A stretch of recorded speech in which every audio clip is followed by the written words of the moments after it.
Street photography can be an incredible journey of discovery, both outward as you explore the world and inward as you learn about yourself. But starting out isn't always easy. It can feel intimidating, even frustrating when the process feels uncomfortable and your photos don't turn out the way you imagined. I've been there and I know how easy it is to feel discouraged.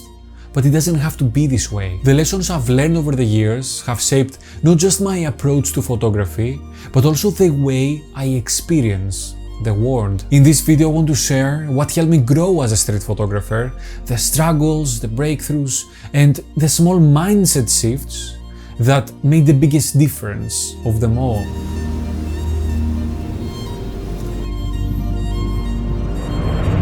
Street photography is a journey, not just a skill. When I first started, I often felt out of place. The idea of photographing strangers on the streets felt intimidating, like I was intruding on their world. But over time, the discomfort faded.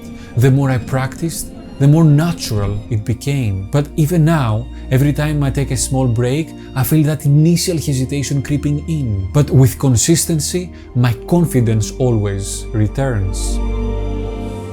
I used to put a lot of pressure on myself, thinking that every shot had to be perfect, or that I have to chase more complex compositions. But the truth is that the most beautiful photos often come from making the ordinary look extraordinary. Not every day will bring exotic locations or dramatic scenes, but the magic is in how you see the world around you. The more I embraced this, the more fulfilling my photography became. Early on, I believed that more elements in a frame meant a better photo, but I learned that simplicity and minimalism have power. A clear subject with strong framing often makes a bigger impact. That's why being intentional with what I shoot changed everything. When I find something really interesting, I focus on making it shine within the frame. Instead of rushing to capture everything at once, I slow down and think about what truly matters in the scene. I've shot in every condition imaginable: rain, snow, fog,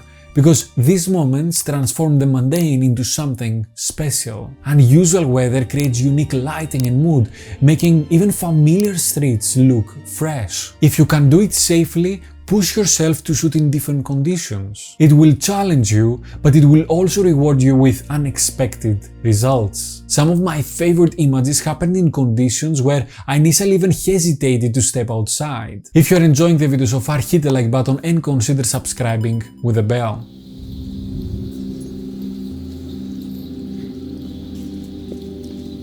One of my biggest fears in street photography was confrontation, but in reality, in my experience, it rarely happens. And if it does, a polite response is usually enough to diffuse the situation. After years of shooting, I realized that most people don't even notice me, and those who do rarely mind. Over time, I also learned that I didn't have to put my camera on people's faces to create compelling images. Street photography is broad, and I found my style by incorporating people into a larger scene rather than focusing onto their expressions. The more I approached my shots as storytelling, capturing moments within a bigger picture, the more comfortable and confident I became. What helped me overcome the discomfort of getting close to subjects was starting by using longer lenses. As my confidence grew, I began experimenting with wider focal lengths. This natural progression allowed me to develop an approach that feels unique to me. This shift to wider perspectives challenged me to engage more with my surroundings,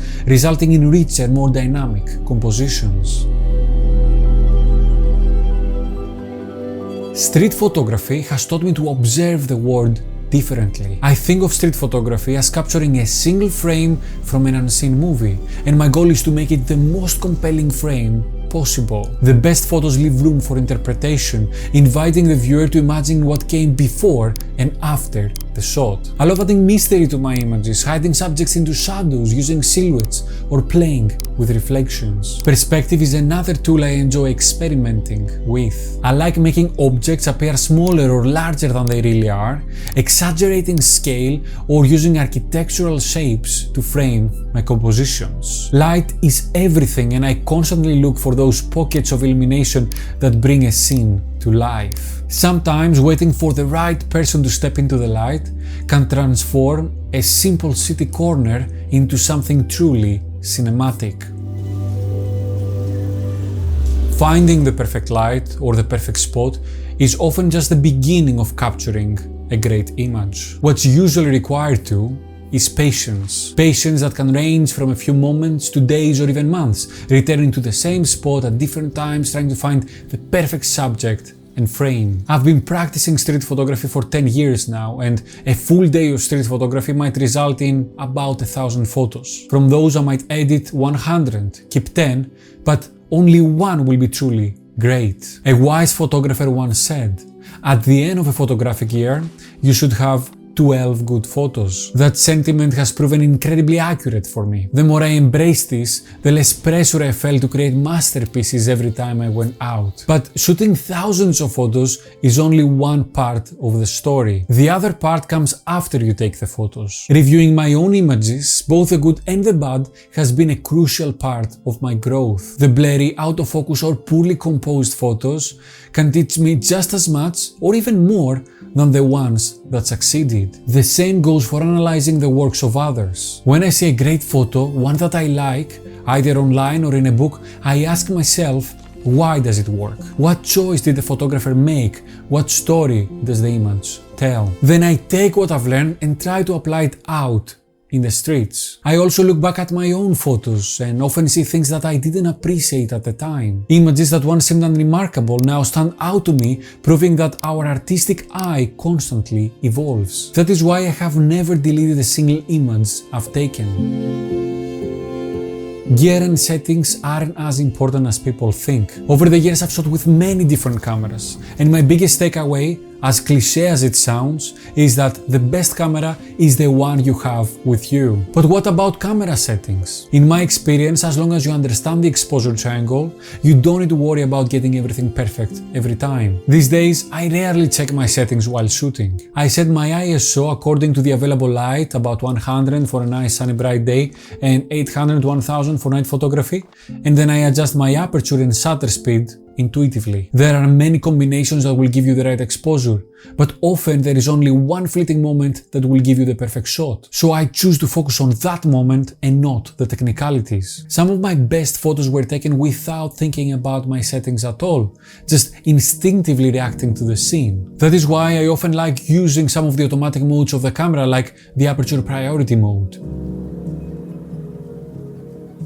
Connecting with other photographers has been invaluable. Whether online or in real life, sharing work, exchanging ideas, and giving feedback can push your work forward. Having a community keeps the passion alive.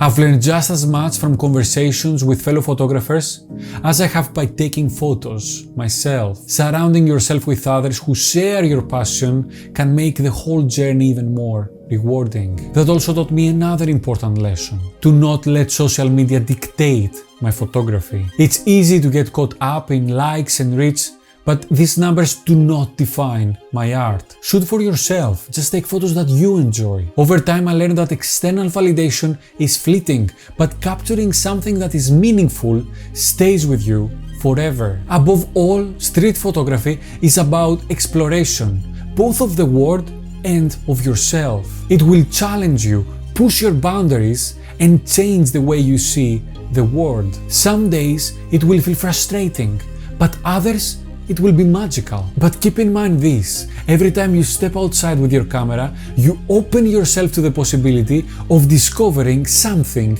new. So get out there, be patient, be observant, and most importantly, enjoy the journey. What are the most important lessons that you have learned through photography? I will be very interested to know. If you want to continue your journey into street photography and learn how, by changing through different focal lengths, I became a better street photographer, click and watch this video next. That was all for today, guys. Thank you very much for watching. Until next time, I will see you on the streets. Bye bye.